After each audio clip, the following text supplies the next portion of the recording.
थोडं हे ना नाही नाही हे तसं जाऊ दे. हा हे मागे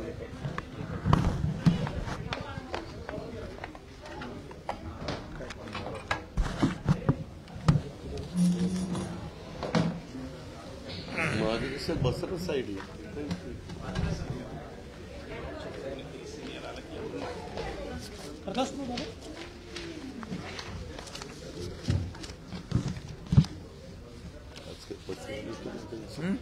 ठीक आहे लांब घेतो.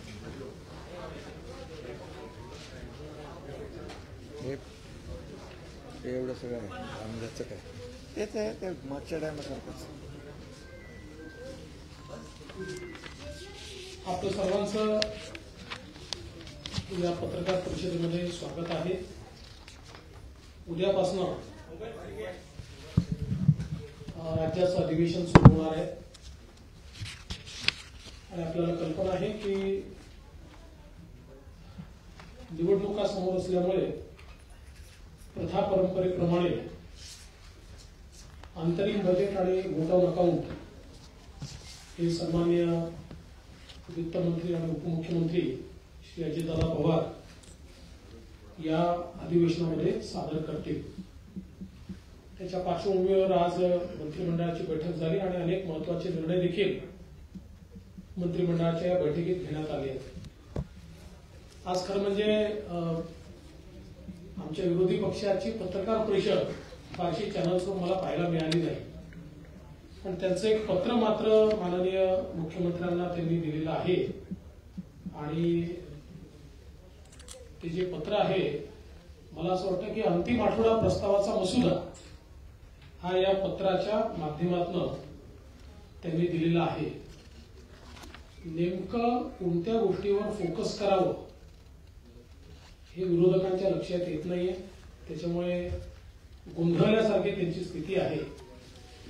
राज्यासमोरचे जे महत्वाचे प्रश्न आहेत त्याच्यावर सरकार सातत्याने काम करते आहे. शेतकऱ्यांचे प्रश्न असतील, शेतकऱ्यांना मदत देण्याचे प्रश्न असतील, कुठे अवकाळीचे प्रश्न असतील, कुठे त्या ठिकाणी दुष्काळाचे प्रश्न असतील, अशा प्रत्येक ठिकाणी मदत करण्याचं धोरण हे सरकारने सातत्याने घेतलंय. जी काही विकासाची कामं आहेत ती देखील अत्यंत वेगाने चाललेली आहेत.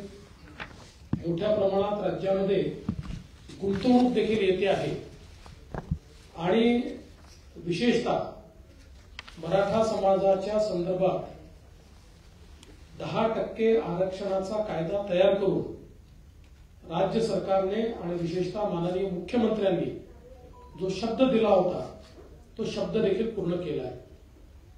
या पत्रामध्ये एक वाक्य मला जरा मनोरंजनासारखं वाटलं, कारण त्यात असं म्हटलंय की सभांमध्ये अर्वाच्य भाषा, शिवीगाळ यामुळेच महाराष्ट्राच्या संस्कृतीला गालबोट लागते.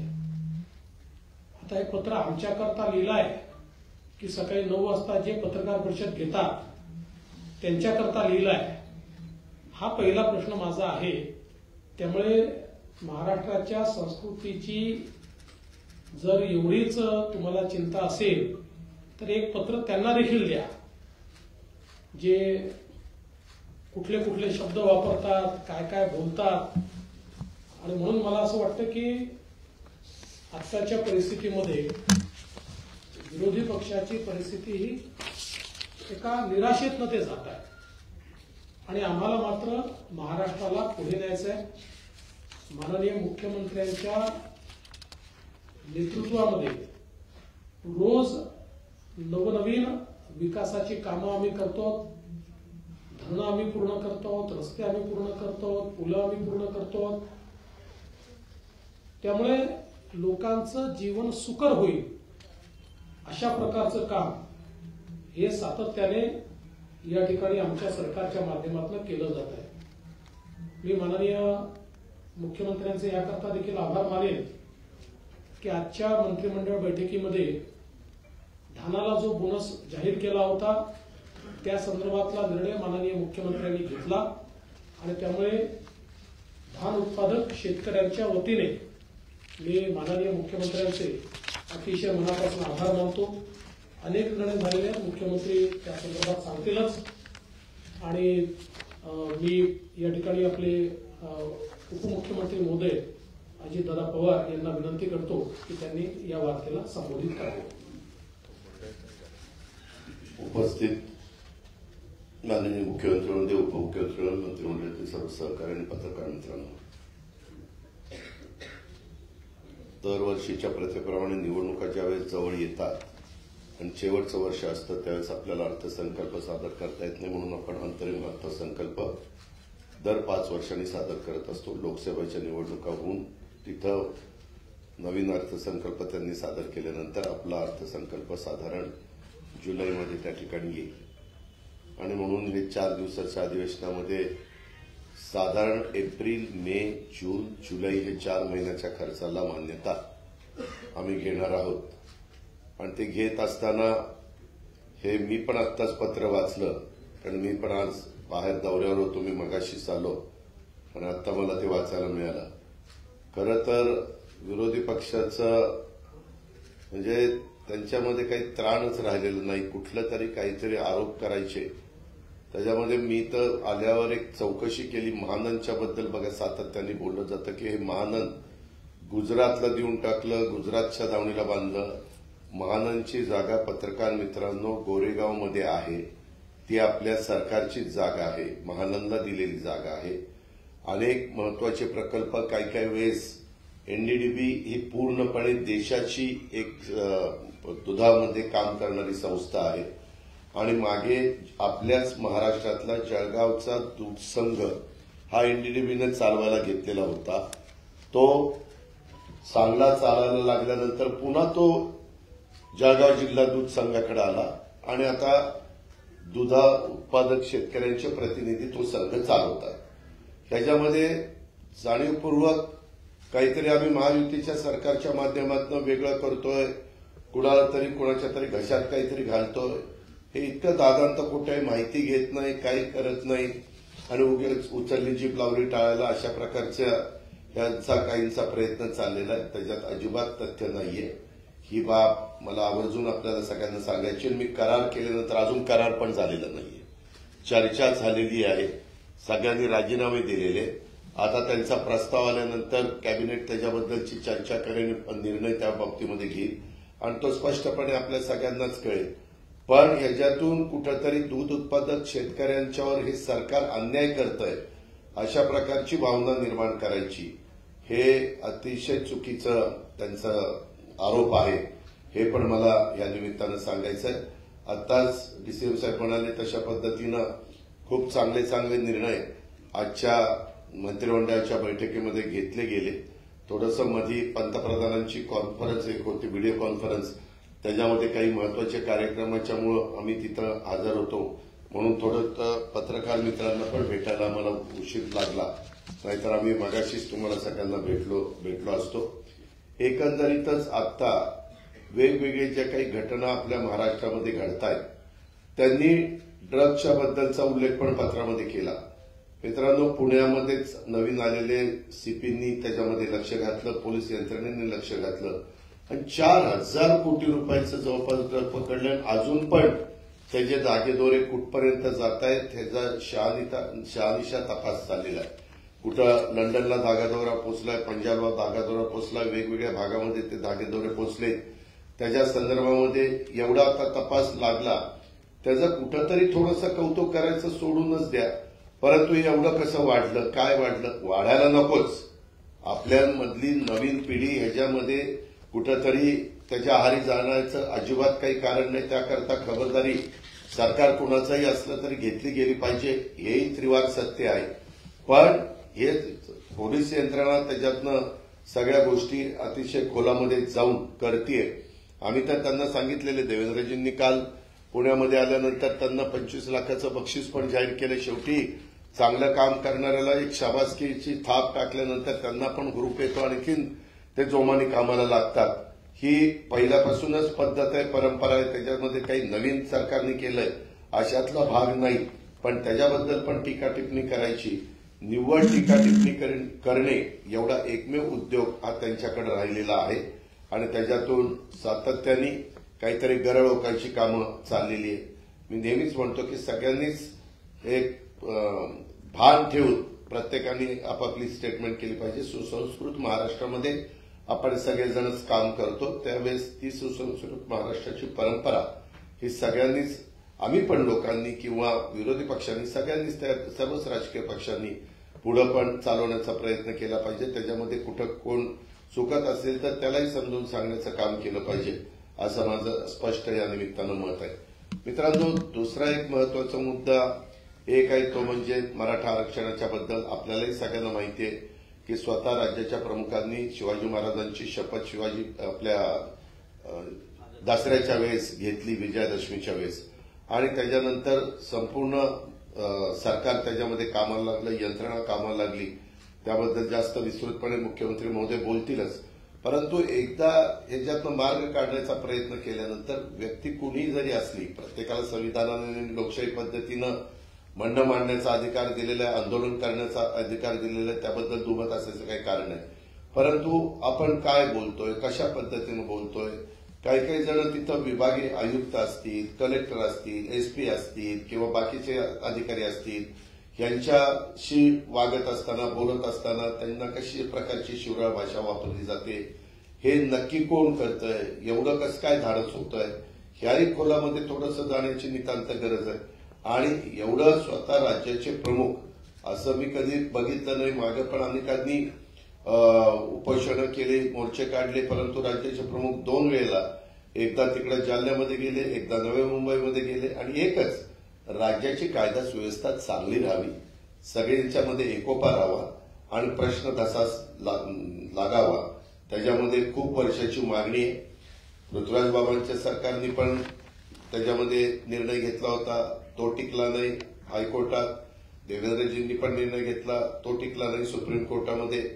आणि त्याच्यानंतरच्या काळात आता निर्णय घेताना माणूस एखादा दुधाने तोंड भाजल्यानंतर ताक देखील फुंकून पितोही आपल्या मराठीमध्ये बोललं जातं.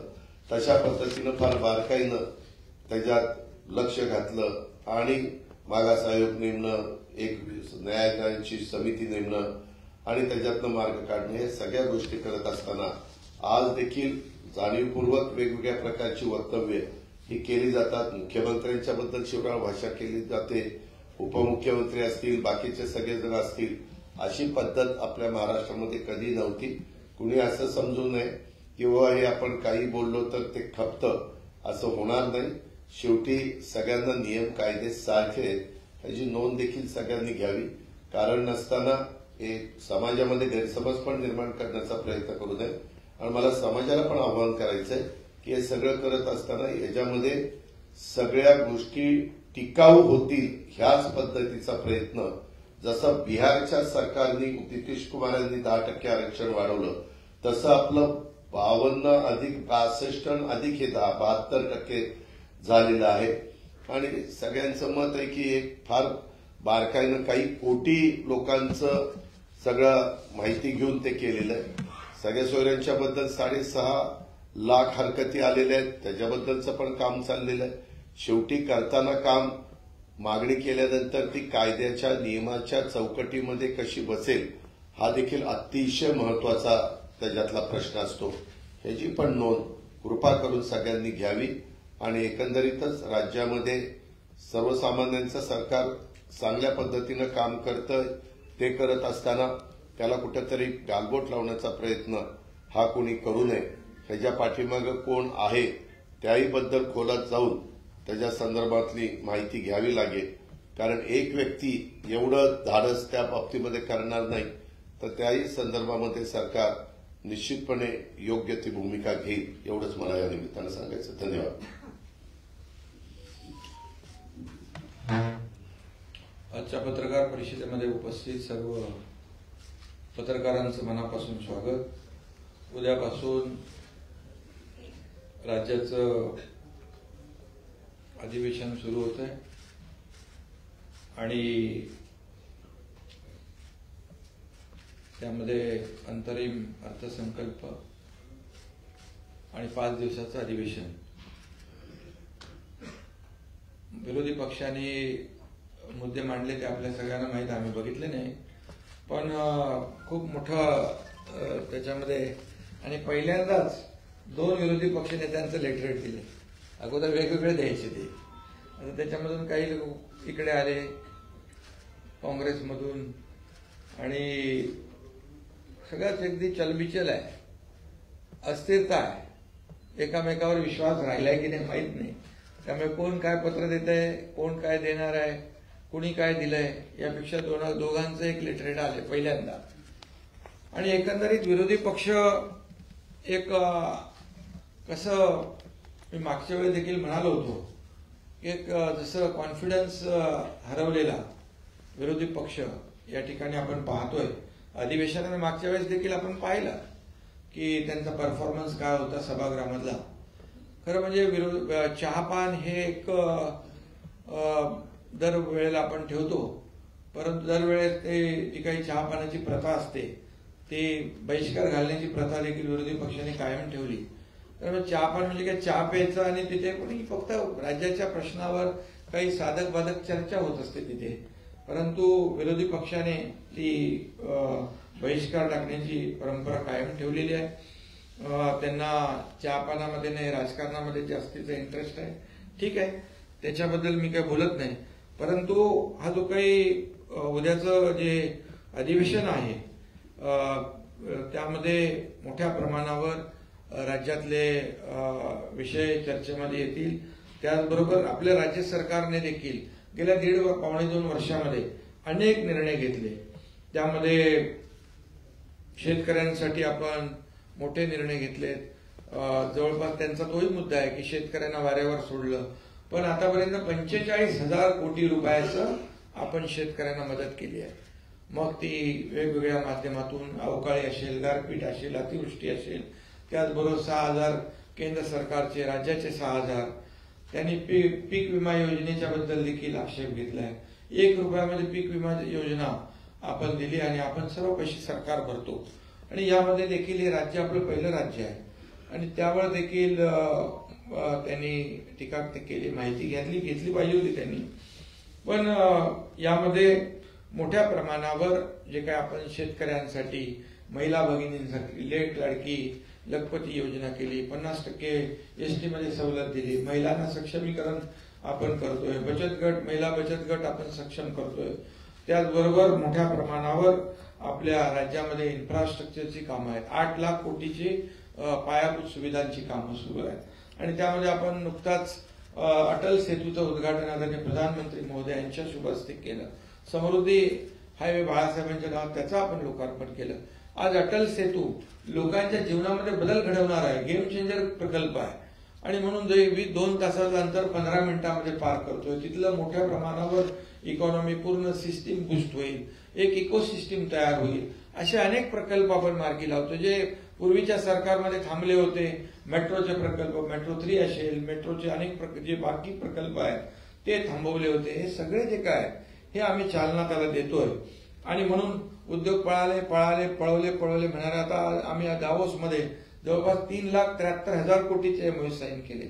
गेल्या वेळेस 1,37,000, त्याचं 80% एक्झिक्युशन झालं. जवळपास आता 5 लाख कोटीचे MOU साईन झाले. यावेळेस आता आपण इथं आल्यानंतर देखील 40,000चं स्टीलमध्ये इन्व्हेस्टमेंट झाली. ग्रीन हायड्रोजनला आपलं राज्य पहिलं राज्य आहे आपण प्रमोट करणारं आणि आदरणीय प्रधानमंत्री मोदींची देखील संकल्पना आहे ग्रीन हायड्रोजनला आपण पुढे आणलं पाहिजे, त्याला प्राधान्य दिलं पाहिजे. हे सगळं जे काय इतके म्हणजे आपले प्रकल्प सुरू आहेत आणि एअरपोर्टचं काम सुरू आहे नव्या मुंबईमध्ये. लोकांच्या जीवनामध्ये बदल घडवण्यासाठी आपण अनेक प्रकल्पांना चालना दिली. जलयुक्त शिवार देवेंद्रजींच्या काळात सुरू झालं, नंतर बंद झालं, त्याला आम्ही मोठ्या प्रमाणावर चालना दिली. शेतकऱ्यांना मागेल त्याला शेततळं, ड्रीप इरिगेशन, या सगळ्या गोष्टी ज्या आहेत या आम्ही त्या ठिकाणी देतोय आणि याचंच एक पोटदुखी जी आहे ही विरोधी पक्षाला आहे. त्यामुळे त्यांना शासन आपल्या दारी एक लोकाभिमुख प्रकल्प कार्यक्रम आहे, तो लोकांपर्यंत जे आता घरात बसले होते आम्ही तर शासन त्यांच्या दारी जातोय आणि म्हणून आज ही सगळी जी काय आहे ही जे मळमळ आहे ही मळमळ एवढ्यासाठीच की सरकार जोरदारपणे काम करते, सरकार गतिमानतेने काम करते, सरकार हे डबल इंजिनचं सरकार, केंद्र देखील आपल्याला सपोर्ट करतंय, मदत. आजही आज आपण आरोग्याच्यासाठी मोदी साहेबांचं एक उद्घाटन आणि लोकार्पण देशातल्या प्रकल्पांचे होते. आपल्याही राज्यातले अनेक प्रकल्पांचं रिमोटद्वारे आरोग्य विभागाच्या लोकार्पण झालं, भूमिपूजन झालं. त्यामुळे आपण केंद्राकडे पाठवलेला एकही प्रस्ताव कुठलीही कपात न करता मंजूर होतोय. आणि म्हणून शेवटी आपल्याला केंद्र आणि राज्य सरकार मिळून या ठिकाणी काम करते. एक विचाराचं सरकार असलं की अशा प्रकारचे रिझल्ट मिळतात. आणि म्हणून ही सगळी जी काही पोटदुखी आहे ती पोटदुखी त्यांच्या या पत्रातून दिसून येते. आणि म्हणून या सगळ्या प्रकल्पांमुळे जसं केंद्र राज्य आपल्या मोदी साहेबांचं $5 ट्रिलियन जे स्वप्न आहे ते आपण $1 ट्रिलियन इकॉनॉमीचा आपण जे आपलं गोल जो आहे तो आपण अचीव करण्याकडे आपण जातोय. त्यामुळे सगळ्याच राज्यामध्ये सर्वांगीण विकासाचं काम सुरू आहे. आपल्याकडे मोठ्या प्रमाणात आज जे पायाभूत सुविधेचे प्रकल्प देशामध्ये पहिल्या क्रमांकाचे आपल्या राज्यामध्ये आहे. आज FDI मध्ये आपण पहिल्या नंबरला आहोत. आणि हे सगळं जे आहे आज GDP मध्ये आपला कॉन्ट्रीब्युशन सगळ्यात जास्ती आहे. हे महाराष्ट्र जे आहे मागच्या आपलं सरकार स्थापन व्हायच्या नाही, मला वाटतं तुमच्या काळामध्ये आपण FDI मध्ये पहिल्यावर होतो, नंतर मागे गेलो दुसऱ्या तिसऱ्यावर. सरकार पुन्हा आपलं महायुतीचं आल्यानंतर आपण पुन्हा पहिल्या क्रमांकावर आलो. हे सगळं जे आहे हे सगळं का म्हणजे मी बोलतोय ते तुम्हाला सगळ्यांना माहित आहे, जे बोलतोय त्यातला एक एक शब्द खरा आहे. आणि म्हणून आज राज्याला आपण प्रगती पथाकडे नेत असताना राज्यातल्या सर्व सेक्टरला आपण स्पर्श करतोय. मग शेतकरी असतील, कष्टकरी असतील, कामगार असतील, महिला भगिनी आहेत, युवा आहेत, सगळे लोक आहेत. रोजगाराचा विषय आज आपला शासकीय नोकऱ्या त्या आपण सुरू केल्या, स्टार्टअप आहे, त्याचबरोबर स्किल डेव्हलपमेंट सेंटरच्या माध्यमातून आपण लाखो लोकांना नोकऱ्या देतो. आणि त्यामुळे हे जे काय गतिमानतेने सरकार सुरू आहे, आपण स्वच्छतेकडे आपण लक्ष दिलंय, डीप क्लीन ड्राईव्ह आपण स्वतः सुरू केले. त्याच्यामुळे खूप मोठ्या प्रमाणावर टप्प्याटप्प्याने मुंबईनंतर इतर सगळे शहरं सर्व राज्यामध्ये आपण ते करतो. त्याच्यामुळे प्रदूषणामध्ये देखील खूप जे काही कमी झालंय. हे सगळं जे आहे हे सगळं जे काही हजम होत नाहीये. आणि त्यामुळे या सगळ्या ज्या बाबी आहेत, मराठा आरक्षणच्या बाबतीमध्ये मराठा आरक्षण आज आपण जे मी अजितदादा म्हणाले, मी शपथ घेतली होती त्याप्रमाणे मराठा आरक्षण 10% देण्याचा निर्णय आपल्या सरकारने घेतला. एक धाडसी निर्णय घेतला. जेव्हा यापूर्वी देखील हा निर्णय घेतला होता, जेव्हा देवेंद्रजी मुख्यमंत्री होते आणि हायकोर्टामध्ये तो निर्णय टिकवला आपण. परंतु दुर्दैवाने सरकार बदलल्यानंतर सुप्रीम कोर्टामध्ये ज्या पद्धतीने बाजू मांडली पाहिजे होती ती बाजू मांडली नाही, दुर्दैवाने तिथे रद्द झाला. आणि आता याच्यामध्ये कुणबी नोंदी आहे त्या आपण तिथे जी शिंदे कमिटी आहे ते एक वेगळं काम सुरू आहे. आज त्याच्यामध्ये जे नोटिफिकेशन काढलेलं आहे त्याच्यामध्ये आपण हरकती 6 लाख आलेले आहे त्याची स्क्रुटिनी करतोय. त्यानंतर ते आपण त्याच्यावर प्रक्रिया सुरू आहे, त्याच्यावर सरकार योग्य तो निर्णय घेईल. परंतु जे सुप्रीम कोर्टामध्ये आरक्षण टिकवण्यासाठी जे काय मुद्दे ज्या काय बाबी मांडायला पाहिजे होत्या तिथे आलेलं जे अपयश आहे आणि ते अपयश, तिथे काढलेल्या त्रुटी, तिथे ज्या काही निरीक्षणं सुप्रीम कोर्टाने नोंदवली होती ती पूर्णपणे आम्ही मागासवर्ग आयोग नवीन गठीत केला, त्याचे पुनर्गठन केलं आणि मोठ्या प्रमाणावर 4 लाख लोक काम करत होते. आणि 4 लाख लोक काम करत असताना मागासवर्ग आयोग, त्याचबरोबर 3 निवृत्त न्यायाधीश त्यांना आपण याच्यामध्ये मदतीला घेतलं होतं. इतर सगळी टीम जी आहे, जेव्हा अगोदर हायकोर्टामध्ये टिकवलं त्यावेळेस जी टीम होती त्यांची मदत आम्ही घेतली आणि हे मराठा आरक्षण 10% देण्याचा निर्णय घेतला. जसा आम्ही शब्द दिला होता तो शब्द आम्ही पूर्ण केला. ओबीसी समाज, इतर समाजाला धक्का न लावता आम्ही मराठा आरक्षण देणार ही भूमिका सरकारची स्पष्टपणे पहिल्या दिवसापासून होती आणि ती आम्ही पूर्ण केली. आज काही लोक म्हणतात ओबीसी मराठा आरक्षण टिकणार नाही. अरे आता आम्ही दिलेलं आहे, तुम्ही तर दिलं नाही कधी. जेव्हा तुमच्या हातात संधी होती तेव्हा दिलं नाही. मराठा समाजाचा वापर करून घेतला, नेते मोठे मोठे सर्व पदाधिकारी झाले, सत्ता आली, सगळं आलं, परंतु त्या समाजाला वंचित ठेवलं आणि आम्ही प्रामाणिकपणे दिलं. आता तुम्ही सांगताय टिकणार नाही. अरे का टिकणार नाही त्याची कारणं द्या. आणि मराठा समाजाला दिलेलं आरक्षण पूर्णपणे कायद्याच्या चौकटीत आणि कायद्याच्या कसोटीवर टिकणार आहे. मोठ्या प्रमाणावर आपण एम्पिरिकल डेटा गोळा केलेला आहे. तो फक्त सॅम्पल सर्व्हे नाही, एक्सटेन्सिव्ह सर्व्हे केला आहे, डिटेल सर्व्हे केलेला आहे. मराठा समाज मागास कसा आहे सोशली आणि एज्युकेशनली हा पूर्णपणे, जसं कोर्टाने म्हटलं तुम्ही पहिलं मागास सिद्ध करा. कोर्टाने ज्या ज्या बाबी मांडलेल्या आहेत त्या त्या बाबींचा अंतर्भाव आम्ही मराठा समाजाला आरक्षण देताना केलेला आहे. त्यामुळे मराठा समाज दिलेलं आरक्षण पूर्णपणे कायद्याच्या चौकटीवर बसण्यासाठी, टिकण्यासाठी शासन पूर्ण ताकद लावेल. आणि आम्हाला विश्वास आहे ज्या बाबी सुप्रीम कोर्टाने ज्या मांडल्या होत्या, जी निरीक्षणं नोंदवली होती, ज्या त्रुट्या दाखवल्या होत्या, त्या पूर्णपणे दूर यामध्ये केलेल्या आहेत. त्यामुळे विरोधी पक्षाने देखील हे आरक्षण कसं टिकलं पाहिजे अशा सूचना न करता टिकणार नाही का टिकणार नाही याची कारणं तर देत नाहीत. आणि म्हणून मी आपल्याला एवढंच सांगतो की आज मराठा समाजाला आरक्षण आपण दिलंय, जसा शब्द दिला त्याप्रमाणे सरकार वागलेलं आहे. त्याचबरोबर ज्यांना कुणबी नोंदी सापडत नव्हत्या त्यांचं देखील आम्ही जस्टिस शिंदे समितीच्या माध्यमातून तेही काम सुरू केले, त्याचं नोटिफिकेशन काढले, त्याच्या हरकती आल्या. आणि म्हणून अगदी तात्काळ यामध्ये कायदेशीर प्रक्रिया सगळ्या बाबी ज्या आहेत या पूर्ण केल्या पाहिजेत. एवढ्या घाई गडबडीमध्ये कुठलाही निर्णय घेता येणार नाही आणि आम्ही कोणाची फसवणूक करणार नाही. आम्ही कुणालाही फसवणार नाही. पहिल्या दिवसापासून आमची भूमिका स्पष्ट आहे. आणि म्हणूनच जो काही निर्णय घेतलाय हा टिकणारा निर्णय आम्ही घेतलेला आहे. आणि म्हणून माझी विरोधी पक्षाला देखील त्यांनाही आव्हान आहे की यामध्ये मराठा समाजाला आरक्षण दिल्यानंतर, तुम्ही दिलं नाही पण आम्ही दिल्यानंतर उलट तुम्ही त्याच्यामध्ये सहकार्याची भूमिका घ्यायला पाहिजे. ते कसं टिकेल या बाबतीत चांगलं बोललं पाहिजे. ते टिकणार नाही असं संभ्रम निर्माण करून मराठा समाजाला त्याचं खच्चीकरण करण्याचं काम कोण करतंय याचा देखील जनतेसमोर उलगडा नक्कीच होईल. आणि म्हणून मी एवढंच सांगेन की आता सरकारने निर्णय घेतलाय. सरकारने निर्णय घेतलेला असताना यामध्ये टिकवण्याचा देखील जबाबदारी आमची आहे. आणि म्हणूनच या कायदा सुव्यवस्था राखण्याची जबाबदारी देखील आमची आहे. त्यामुळे कुणीही या संयम पाळावा, कायदा हातात घेता कामा नये. शेवटी सर्वसामान्य माणसाला या राज्यामध्ये सुखाने, समाधानाने, आनंदाने जगण्याचा अधिकार आहे. त्यामुळे सरकारने जो शब्द दिला तो शब्द पाळलेला आहे. आणि म्हणून आंदोलनकर्ते जे कोणी असतील त्यांनी देखील या सगळ्या गोष्टी सरकारने केलेल्याची जाणीव ठेवली पाहिजे.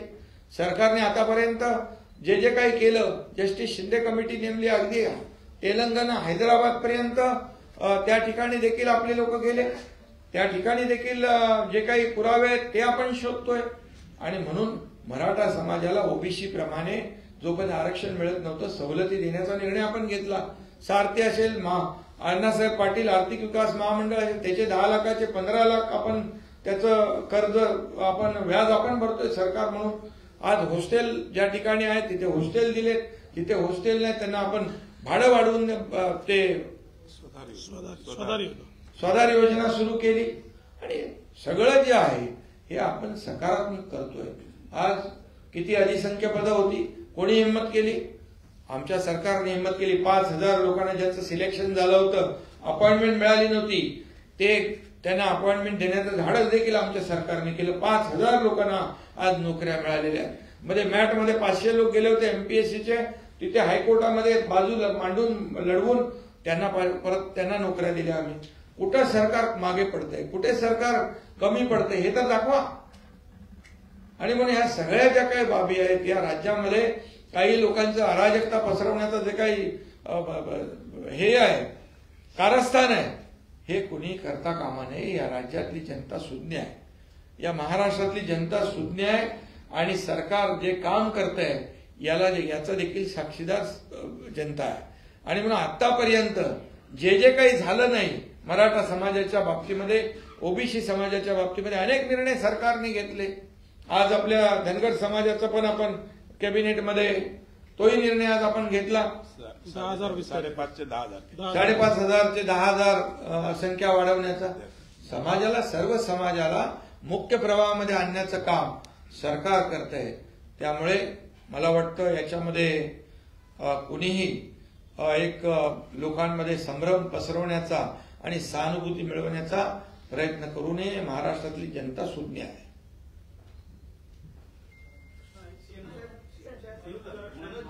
पाटील वारंवार त्यांच्या मागण्यांमध्ये बदल करतायत, नवीन मागण्यांचा समावेश करतायत आणि आज त्यांनी दुपारी जे स्टेटमेंट केलेले आहेत असंसदीय शब्द काही वापरलेले आहेत त्यांनी, तर त्या संदर्भात आपली काय प्रतिक्रिया? दुसरं म्हणजे त्यांच्या विधानामागे विरोधी पक्षांचे नेते आहेत का? काही जणांनी आरोपी थेट केलेले आहेत. शरद पवार साहेबांचं, उद्धव ठाकरेंचं नाव येते, राजेश टोपे यांचं जे स्थानिक नेते जालन्याचे त्यांचे देखील नाव घेतलेलं आहे. खरं म्हणजे मनोज जरांगे पाटील एक मराठा समाजासाठी एक प्रामाणिक भावना मनामध्ये ठेवून या लढ्यामध्ये उतरले अशी आमची पूर्ण भावना होती आणि त्याप्रमाणे मग जस्टिस शिंदे कमिटी आम्ही केली. आतापर्यंत कोणबी प्रमाणपत्र मिळत नव्हतं, ते देण्याचं काम सुरू झालं.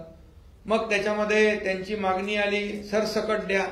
त्याच्यानंतर मागणी आली सगळ्या मराठवाड्यात पुरती मर्यादित होती, त्यांना अख्ख्या राज्यामध्ये व्याप्ती वाढवा, ती आम्ही वाढवली.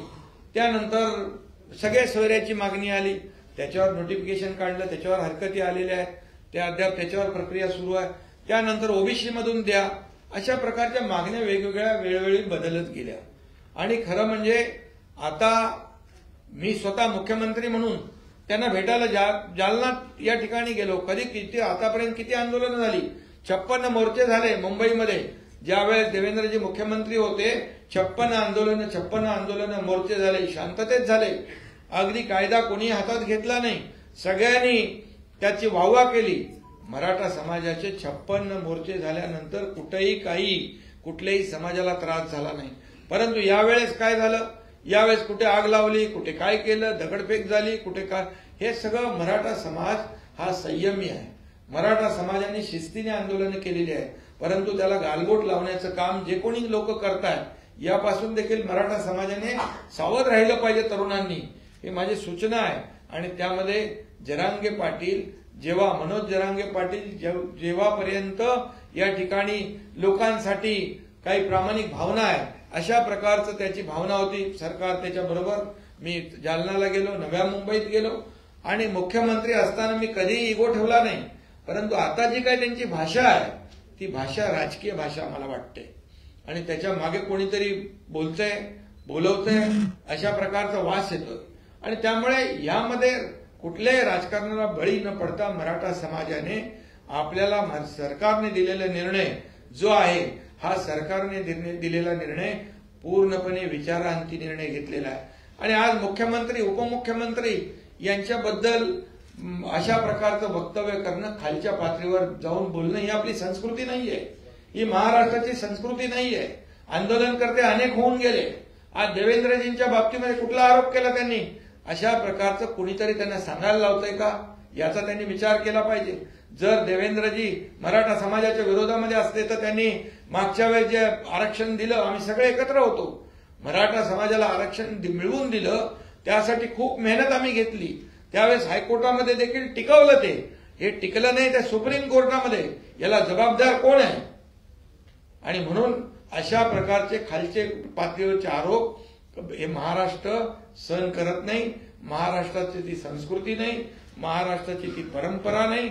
आता याच्यामधून एवढं सगळं केल्यानंतर दिल्यानंतर त्यांना अपेक्षितच नव्हतं विरोधी पक्षाला एवढ्या लवकर मराठा आरक्षण मिळेल.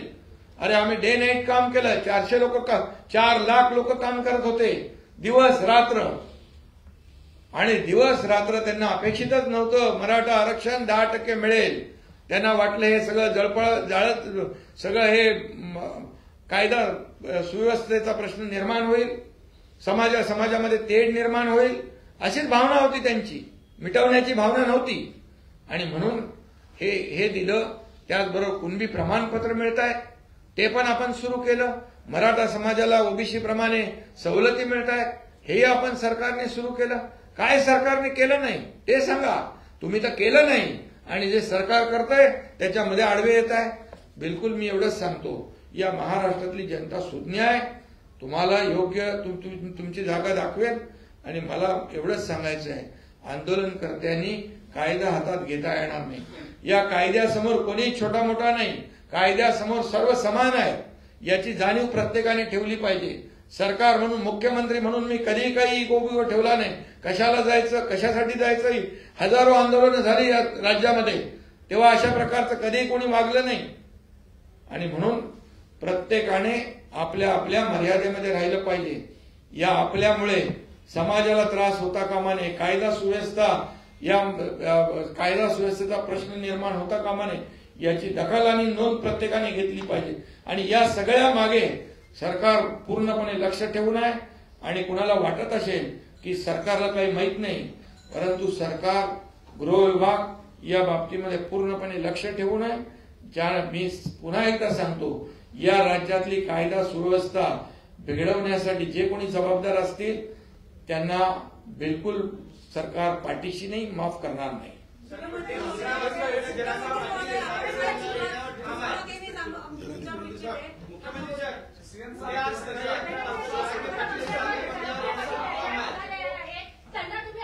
काय काय उद्या सकाळी 11 वाजता सागर बंगल्यावर येणार असं थेट आवाहन केलंय. पोलीस आणि गृह विभाग आहे जे कायदा सुव्यवस्था राखण्यासाठी जे जे काही करायचं ते करेल.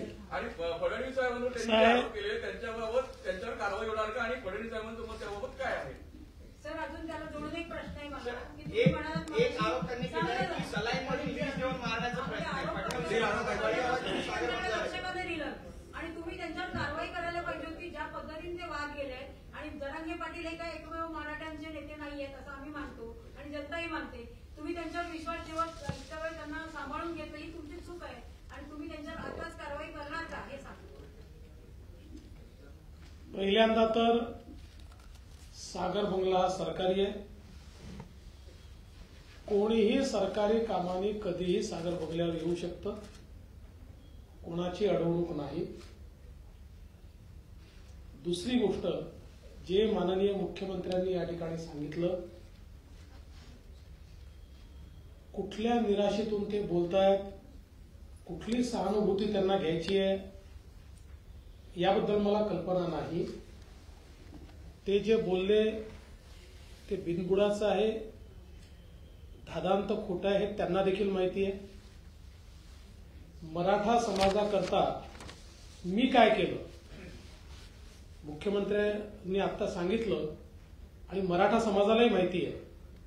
आज जी सारथी किंवा अण्णासाहेब पाटील आर्थिक विकास महामंडळ मराठा विद्यार्थ्यांना आणि तरुणांना आशेचं स्थान आहे, त्याची सुरुवात मी केली आहे. त्याच्या सगळ्या योजनांची सुरुवात मी केली आहे आणि त्याच्यानंतर माननीय मुख्यमंत्री महोदयांनी त्या सगळ्या योजना अधिक सुदृढ केल्या आहेत, त्या योजनांमध्ये वाढ केलेली आहे. मराठा आरक्षण मी हायकोर्टात देखील टिकवलं, जोपर्यंत मी मुख्यमंत्री होतो सुप्रीम कोर्टात देखील टिकवलं. माझं मुख्यमंत्रीपद गेल्यानंतर जे मुख्यमंत्री आले होते आणि त्यांच्यासोबत जे काही ज्यांना जबाबदाऱ्या दिल्या होत्या, जे काही असेल, पण ते सुप्रीम कोर्टामध्ये ते मुख्यमंत्री हे आरक्षण टिकवू शकले नाही, हे देखील आपण सगळ्यांनी स्पष्टपणे बघितलेलं आहे. त्यामुळे कोणाच्या म्हणण्याने मराठा समाज त्या गोष्टीवर विश्वास ठेवेल असं मानणाऱ्यांपैकी मी नाही. पण एक गोष्ट मात्र निश्चित आहे, जी स्क्रिप्ट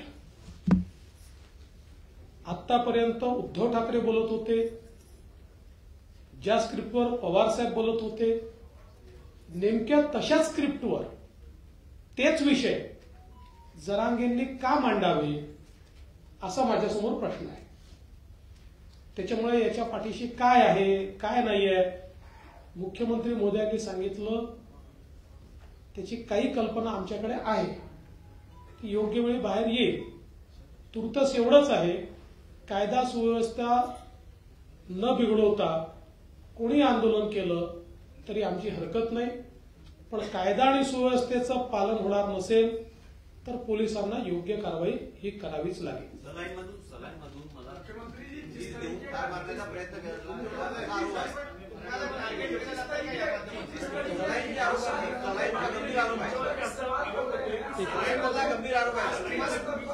मी तुम्हाला प्रश्न विचारतो, सोडून द्या. तुमचा तरी विश्वास आहे का? मी तुम्हाला प्रश्न विचारतो, सोडून द्या. तुमचा तरी विश्वास आहे का? अशा गोष्टीला उत्तर तरी द्यायच्या, तुम्हालाही समजलं पाहिजे. तुम्ही मला असे प्रश्न विचारता, मला तुमचं आश्चर्य वाटतं. हाँ। किसानों का आंदोलन चल रहा है तो दूसरी तरफ महाराष्ट्र में चुनाव सामने है, इसलिए आपको लगता है कि ये साजिश के तहत जो है मनोज जरांगे के तरफ से निकले हैं और क्या इसके पीछे कोई राजनीतिक साजिश आपको नजर आती है और जांच करके? नहीं, इसलिए तो मैंने पहले कहा कि जब एक कार्यकर्ता के रूप में एक समाज के लिए जो लड़ता है न्याय दिलाने के लिए, तब तक हमने पूरा उनको सहयोग किया। क्या नहीं किया, हम लोग ने सब कुछ किया है। और अब जब उनकी बोली भाषा बदल गई है, जैसे डीसीएम साहब ने बोला कि जो शरद पवार उद्धव ठाकरे जो बोल रहे हैं वो वही भाषा बोल रहे हैं, इसका मतलब ये साजिश है। और ये साजिश का पर्दाफाश तो होगा। इसमें कोई कानून के सामने कोई छोटा बड़ा नहीं है। जब तक हम समझते थे एक ईमानदारी से लड़ाई लड़ रहे हैं, हम उसके लिए सब कुछ किया। मुख्यमंत्री किधर जाता है, कितने आंदोलन हुए आज तक। इसलिए अपने अपने सीमा में हर एक ने रहना चाहिए। सरकार सबका है और सरकार सबके लिए कर रहा है। हमने जो शब्द दिया था वो पूरा किया है, किसी अन्य समाज को अन्याय नहीं करते हुए। ये तो मराठा समाज में खुशी की लहर है। अभी ये बार बार ये मांग एक होने के बाद दूसरा, ए होने के बाद बी होने के बाद सी होने के बाद डी, वो सब देने के बाद फिर तो राजनीति की भाषा बहुत चालू हो गई। ये ऐसे कौन से देवेंद्र जी ने अगर मराठा समाज को नहीं देना होता तो उनके समय में मराठा आरक्षण कैसे मिलता? मराठा समाज को आरक्षण भी मिला, हाईकोर्ट में उसको वैलिड भी हुआ और सुप्रीम में जब गया तो मुख्यमंत्री कौन थे? 5,000 लोगों को नौकरियां देने की बात थी तो यही एकनाथ शिंदे ने कहा था जो भी होगा उसका जिम्मेदार हम है, हम फेस करेंगे। 5,000 लोगों को नौकरी देने का हिम्मत हम लोग ने दिखाया है। तो जो बोलने वाले जो है उन्होंने सिर्फ मराठा समाज का इस्तेमाल किया है। अब जब दिया है तो बोलते टिकेगा नहीं। अरे क्यों टिकेगा नहीं, उसका तो रीजन बताओ। ये मराठा आरक्षण पूरा ऐसी तरह से दिया है कि जो सुप्रीम कोर्ट ने जो ऑब्जर्वेशन, जो त्रुटियां खामियां निकाली थी उसे पूरा किया है। 4 लाख लोगों को काम पे लगाया था इसमें। हर जिले में हर कलेक्टर ऑफिस में विशेष ऑफिस खोला था इसके लिए। और जो दिया है तो उसे पॉजिटिव बात करनी चाहिए। इसका मतलब राज्य में कानून व्यवस्था बिगाड़ना, ये सामने चुनाव देखकर राजनीति की रोटियां सेकना, ये लोग बहुत भली भांति जानते हैं। बहुत समझदार महाराष्ट्र की जनता है। ये उनको सही जगह दिखाएंगे। इसके पीछे जो भी साजिश है वो साजिश तो उसका पर्दाफाश तो होगा ही।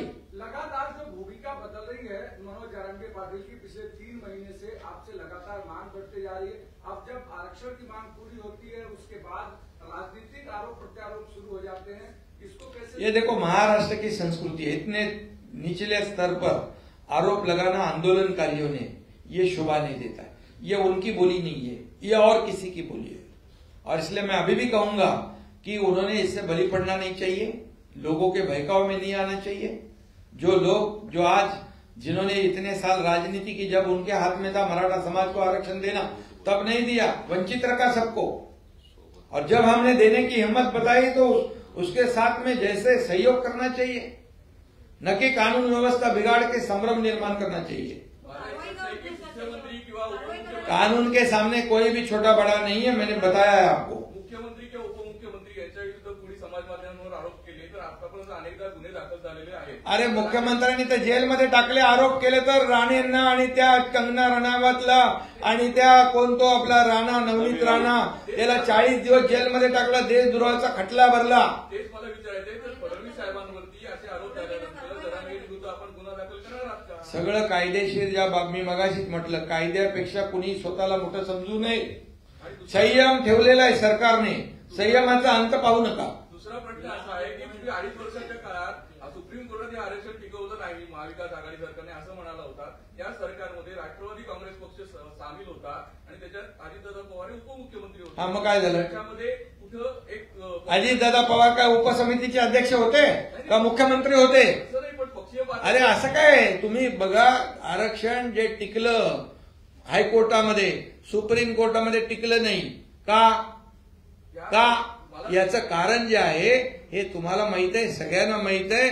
आणि त्या सगळ्या त्रुट्या ज्या आहेत आणि जी निरीक्षण आहे ती आम्ही पूर्णपणे या मागासवर्ग आयोग आणि आपल्या सर्व्हेमध्ये त्याची नोंद घेतलेली आहे। माझा प्रश्न वेगळा आहे, त्या समितीमध्ये आपणही होता, त्या गव्हर्नमेंटमध्ये हा होतो ना, मी मुख्यमंत्री नव्हतो, मी त्या उपसमितीचा अध्यक्ष पण नव्हतो. कोणते अडथळे आले असं मला विचारायचं. अरे अडथळे सगळे दूर केले जावे. तुम्हाला मी सांगतो, राज्य सरकार ते पूर्णपणे आरक्षण टिकवणार आणि सुप्रीम कोर्टाच्या गाईडलाईन प्रमाणेच आम्ही आरक्षण दिलेलं आहे. ठीक आहे. ठीक आहे, धन्यवाद. आभारी आहे.